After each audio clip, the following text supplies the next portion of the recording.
the second film in this set, The Vengeance of the Punks, I was not enthused about checking out. I was a little bit worried. I feel as if I got everything I needed from Intrepidos Punks. But, you know, if I get it, I kind of need to watch it. So I put on Vengeance of the Punks, which came out in 1991. Although it feels as if it came much earlier than the 80s. And it was better than the first movie. Surprisingly, there is more of a story. There couldn't be any less of a story, to be honest, but this has a clearer story going on here, although there has been a change in some of the cast members throughout it. So we basically have the cops at the end of the first one. We have one of those cops who is attacked by these infernal punks who come in, rape, murder, and pretty much tear his life asunder. Más les vale que me maten ahora. Si no lo hacen, se van a arrepentir toda su vida. Leaving him the only surviving member of his family, of which he vows vengeance. And even watching this, you're like, why are you leaving him alive? Really? This is what you're going to do? It's going to come back to haunt you. And it does. So throughout the rest of the movie, we have this man who turns his back on law enforcement, turns towards just plain vengeance, slowly picking off these punks one by one. ¿Te acuerdas la matazón que hicieron aquella noche? Perra! It's a simple-ish kind of story. He's almost like a Mexican Charles Bronson with his own death wish, just killing these punks in really kind of fun manners and ways throughout the film. But there was something comforting about the simplicity of that.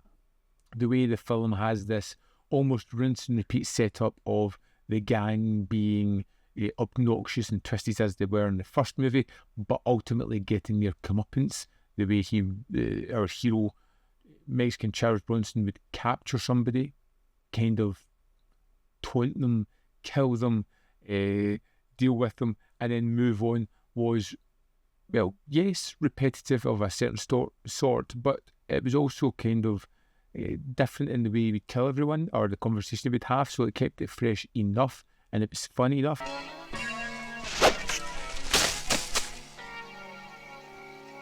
There is one incredible down point of this movie, which I find almost unforgivable, and it's the final scene of the film, and it's so, it's so tropey, it's so ridiculous, it's so out there that you just, these were doing so well, and you just kind of threw it away in that last 30 seconds. It's infuriating.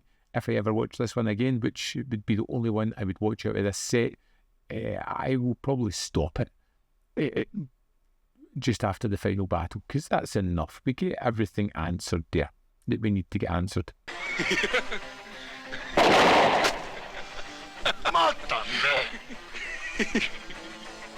I was really surprised with Vengeance of the Punks. I was expecting a similar vein of Intrepidos Punks, but this one had a story, which was really nice to have. As simple as it was nice to see that. Other than that, it's visually similar to the first one.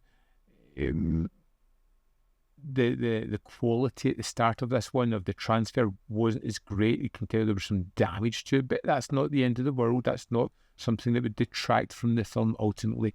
And I've just got to say,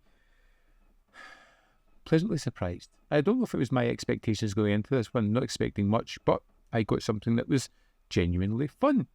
Exploitation, low budget, fun. What more could you ask for? I would love to know your thoughts on Vengeance of the Punks if you've seen it. If you watched Intrepidos Punks and you're thinking, I've seen enough, I'm done, give the second one a shot. It's better. I'd love to know your thoughts on this film, so let me know in the comment box below what you thought of it. Up here you will see more content if you want to check out more of my stuff. If you're interested, in the description box below are links to Patreon, membership program, and manvfilm.com, always in which you can support me. Thanks for watching. I'll see you next time.